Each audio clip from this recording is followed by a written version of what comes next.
स्वागत है आपका अपने यूट्यूब चैनल शुभांश क्लासेस में। हम आपके लिए लेकर आए अपनी इस क्लास में विकर्ण संबंध किसे कहते हैं, यह विकर्ण संबंध क्या होता है, परिभाषा तथा उदाहरण से समझाइए।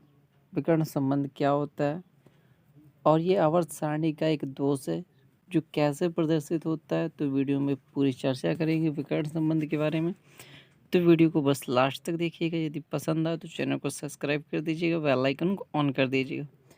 तो आज का वीडियो होने वाला है विकर्ण संबंध पर। तो विकर्ण संबंध होता क्या है?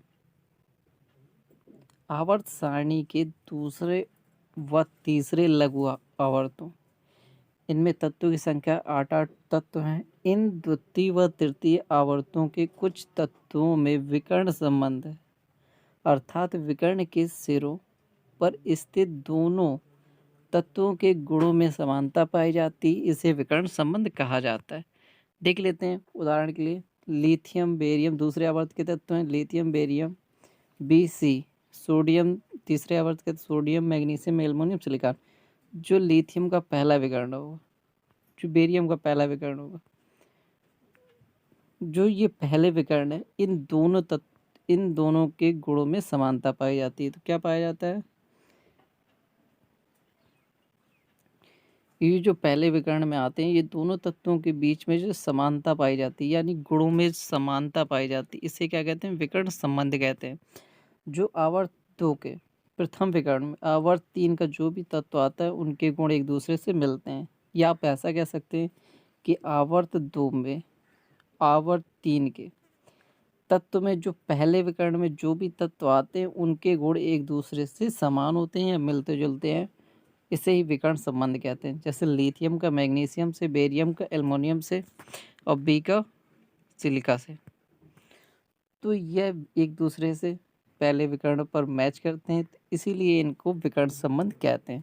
परिभाषा ऐसे लिखेंगे, आवर्त सारणी के दूसरे व तीसरे लघु आवर्तों में 8 तत्व हैं। इन द्वितीय व तृतीय आवर्तों के कुछ तत्वों में विकर्ण संबंध है, अर्थात विकर्णों के सिरों पर स्थित दोनों तत्वों के गुणों में समानता पाई जाती, इसे विकर्ण संबंध कहा जाता है। इसे क्या कहा जाता है? विकर्ण संबंध। आवर्त 2 के प्रथम विकर्ण, आवर्त 2 के तत्वों के प्रथम विकर्ण में आवर्त 3 के जो भी तत्व आते हैं, उनके गुण एक दूसरे समान होते हैं या इनमें समानता पाई जाती, इसे ही आवर्त नियम कहते हैं या विकर्ण संबंध कहते हैं। जो आवर्त सारणी के द्वितीय तत्व आवर्त सारणी के तृतीय आवर्त के जो भी तत्व मैच करते हैं, उनमें विकर्ण संबंध पाया जाता है, इसे ही विकर्ण संबंध कहते हैं। विकर्णों के जो तत्व हैं, इनके गुण एक दूसरे से समान होते हैं, इसलिए इन्हें विकर्ण संबंध कहा जाता है।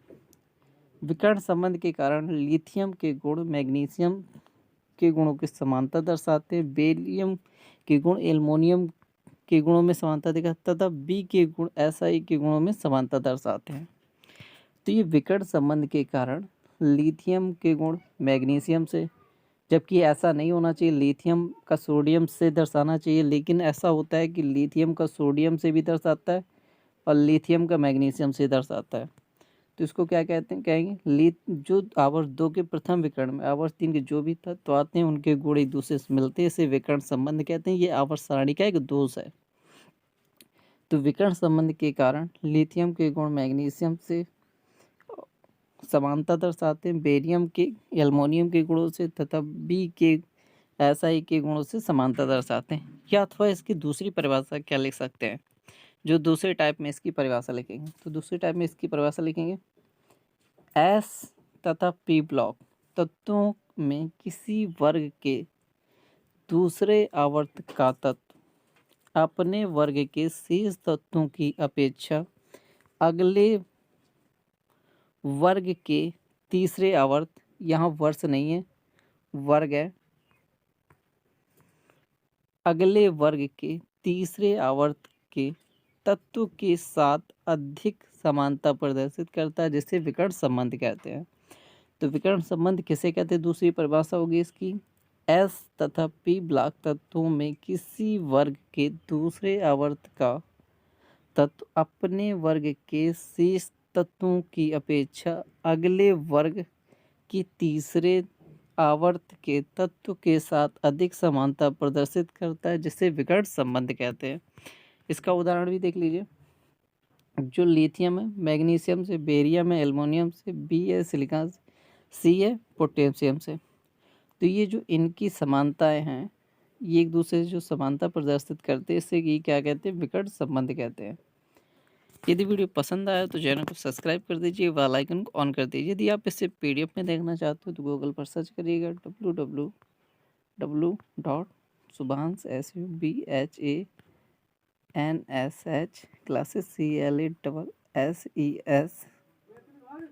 classes.com। जब आप गूगल पर सर्च करेंगे www.subhansclasses.com तो आपको गूगल वेबसाइट मिल जाएगी, जिससे आप वहां से इसका फुल पीडीएफ भी प्राप्त कर सकते हैं। यदि आपने अभी तक टेलीग्राम ग्रुप नहीं ज्वाइन किया तो टेलीग्राम पर सर्च करिएगा सुभांश क्लासेस, तो वहाँ से आपको हमारा टेलीग्राम ग्रुप मिल जाएगा, तो वहाँ से आप इसको ज्वाइन कर लीजिए। मिलते हैं नेक्स्ट वीडियो में, तब तक के लिए बाय।